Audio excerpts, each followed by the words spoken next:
Hey guys, welcome back to my channel. So today I'm super excited. We're going to be using this brand new palette from Anastasia Beverly Hills. So this is the newest Norvina palette from the Norvina collection.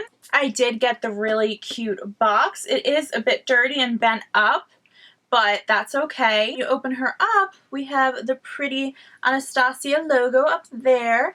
And then we have the palette, and it also comes with a little eye primer. This is what the new palette looks like. It's 24 shades. We have a lot of really fun tones in there. We have pinks, we have some purples, some more neutral tones for transition colors, which is good. We have a pop of yellow in there, and of course we have the purple shade, which is like Norvina's favorite. I did swatch this entire palette. If you guys want to see the swatches, check out my Instagram. So this palette features mattes, it features shimmers, pressed glitters, and also pressed pigments. If you guys want to see my first impressions as well as how I got this look, then let's just get to it. Alright, so I'm not sure what shade I want to go into first. We're going to go into the shade A4. They did swatch really nicely. Let's see how they perform on my lids. I'm just taking a Morphe E22 fluffy brush into my crease.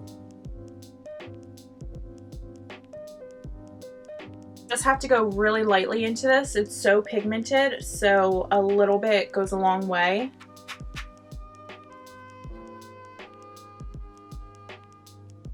And I'm kind of going in a V motion, giving it that kind of smoky eye look. We're gonna go into B3. It's an orange shade. I'm just taking it right below the color we just applied using that same Morphe brush. My mom just found our old tape recorder from years ago when I was really little. We're looking for footage for my dad who passed away, but she just showed me this funny video of me, and I was like, Mom, I cannot cry and laugh right now, like, no. I'm holding the palette upside down right now because it works best that way. I'm gonna go in with E4, this burgundy shade, and we're gonna use this transition transformer brush from Doll 10. And we're gonna go right below the color we applied and create a really nice plum look. So it's really, really pigmented. The brush is picking up so much pigment, so all I have to really do is just go lightly into the pan. A little bit goes a long way.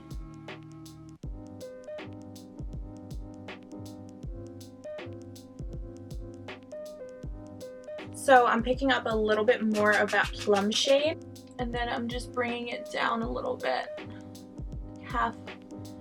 Probably like a third of the eyelid. I'm using a Morphe 321 brush. I'm going to go back into that E4 shade, and we're just going to deepen the crease a little bit.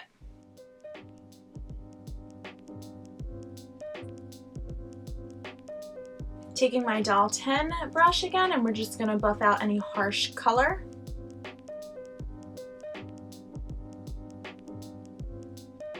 So now we're going to go into E3. It's a really beautiful pink glitter. Here's the best part. You can use your fingers. I personally love to use my fingers for pressed glitters. I just feel like they apply really nicely that way. And take my handy dandy pinky, and we're just going to go into it very lightly. I'm going to pop it right on my lid. Handy dandy brush for fallout. I love using this brush for fallout. This is Doll 10's Prepping Perfector. Just really soft, and it has a lot of bristles. It's a pretty decent sized brush for under the eyelid, so I just sweep it right under there and it just gets any excess off. Sometimes, especially when I'm wearing my nails, I can't get all the way on the inner corner of my eyelid, so I like to use a flat, dense brush. So for today, I'm going to be using the Sigma Concealer F70. It's a really, really nice dense brush, and this one's actually brand new, so I'm so happy and excited. Sometimes I will use a glitter glue, like either the NYX or the Too Faced glitter glue. I did not today though. It's actually sticking on there pretty well, so not too shabby. So next I'm going to go into the C1 shade. It's a really pretty rosy shade. I'm going to take my Color Noir S22 brush, and I'm just going to spray a little bit of the Morphe Continuous Setting Spray. Dipping into that C1 shade, we're just putting it right in the inner corner of the eye. Use the same color under our brow bone. This color isn't popping as much as I thought it would. I think I want to actually go over top my brow bone and inner corner with this D4 shade. Yeah, C4 shade. It's more of a vibrant pink. I think I want something to pop a little bit more, so we're going to try that shade. All right, let's see. It definitely pops a little bit more.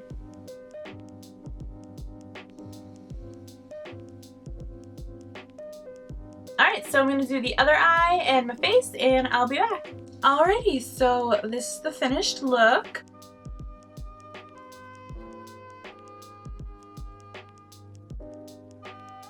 So I'll put any of the products that I used in the description box below in case you guys are wondering. So in my opinion, I do feel like this palette is definitely worth the money. The palette is $60.